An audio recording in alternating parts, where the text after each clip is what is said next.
The icicle increase stitch. One way to increase the number of loops in netting is to net more knots into the loops. The icicle increase stitch is a good example of this kind of netting. It has a long, single closed loop hanging between two open loops. To demonstrate the icicle increase stitch, I will begin with a piece of netting that has 3 rows of plain diamond mesh netting and 11 loops in each row. I created it using a 3/8 inch flat mesh stick. The next row, the one that creates the icicle increase stitch, uses a 1 inch flat mesh stick. As I net across the row, I will net 2 knots in all loops.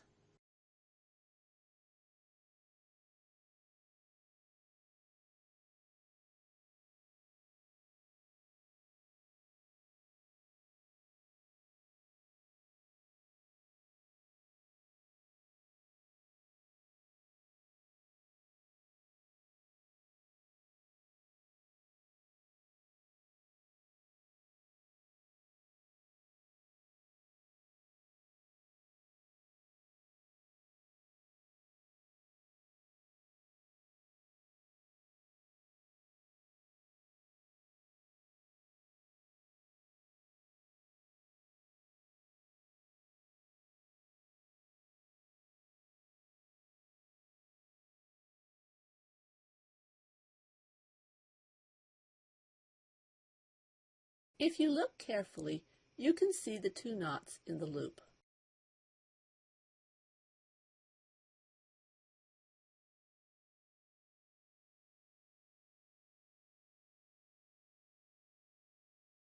As you watch me tying the knots, you may notice that the shuttles enter the loop differently when tying the first and second knots. With the first knot, the shuttle enters the loop from the left side of the loop. When tying the second knot, the shuttle enters the loop from the right side of the loop.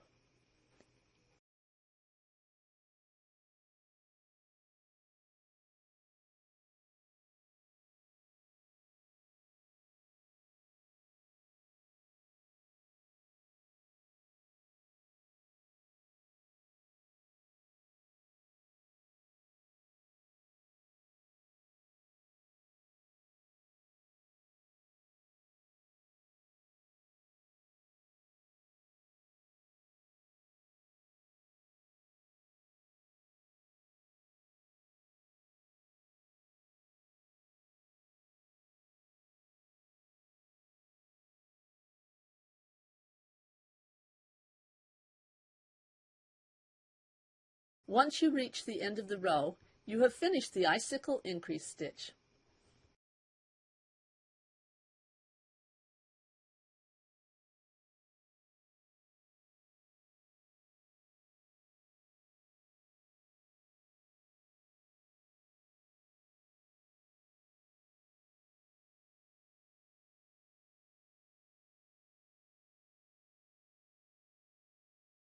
Some patterns will have an equal number of rows of plain netting, both before and after the icicle increase stitch.